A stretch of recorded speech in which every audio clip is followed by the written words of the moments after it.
Okay, so I do recognize that in a literal sense there are still technically needs, like I need food to exist, but that's not the point here. It's a perspective shift. It is that when you are suicidal and you're like you don't care about your needs, you're not taking care of yourself, you're not fulfilling any of your needs, eating properly, going to work so that you can pay your bills, any of those sorts of things. You don't even have to be suicidal. You can just be severely depressed or have severe anxiety or whatever. You get to the point where you are not fulfilling your needs. You don't want to do anything. Life sucks. You don't want to do anything. And so you do nothing. And eventually, if you meditate, aka attempt to do absolutely nothing, not even think, you meditate for long enough, you're gonna want to do something, just anything, because doing nothing is also miserable. Um, and you'll discover that you'll get thirsty. You'll want to drink water. You'll get hungry. You'll want to eat food. You'll feel gross.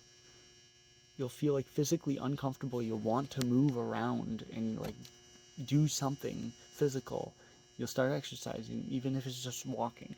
You will feel physically gross from like not doing things or just walking around, and you'll like need hygiene. And you'll discover all of the basic determinants of health, all of the basic physiological needs: shelter, food, water, hygiene, exercise, and you discover them in a different way. They are wants, not needs. You want to eat healthy food because you feel better when you do so.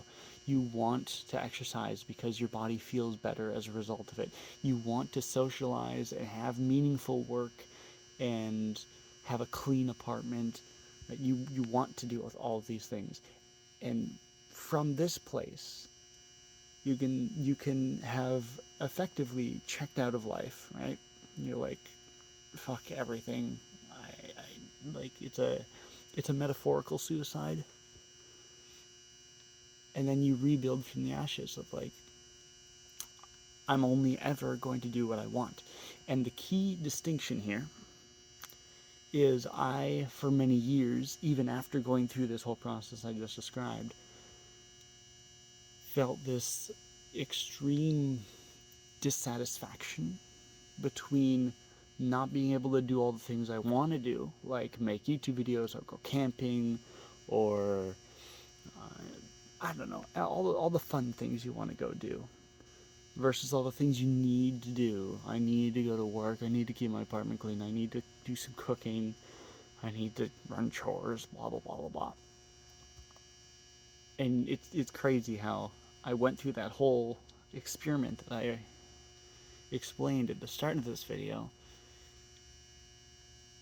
and it's taken me 5 years to recognize, oh, it's not needs versus, or sorry, other way around. It's not needs versus wants. My needs are also my wants. I want to have a clean apartment. I want to get my chores done because my life is better as a result of it. I want to go to work so that I can afford my own place to live so I don't have to live with my parents. I got so caught up in this dissonance between needs versus wants and also all the other stresses of the world that I lost sight of that.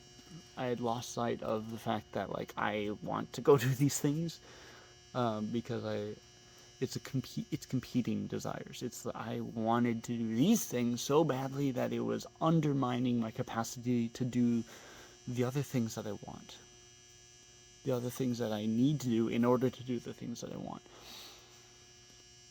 And I think that is the essence of addiction. It was not cocaine and meth. It was like I wanna go camping. I have all kinds of big ideas all the time. I've always been the stereotypically the person that has ideas but doesn't do them.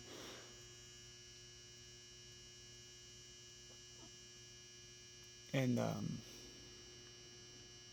I think that's the essence of addiction, which I talked a little bit about in my previous video. When your wants undermine your needs, which are just very fundamental wants. When competing wants undermine your capacity to function at like a base minimum level that is necessary to exist.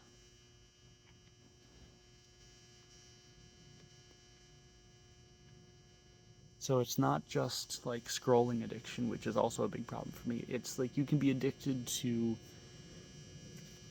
your goals, your hopes, your dreams, your vision for what your life could be. You can be addicted to that in a bad way, in a way that actually undermines your capacity to ever have any hope at actually making those dreams come true. Question everything.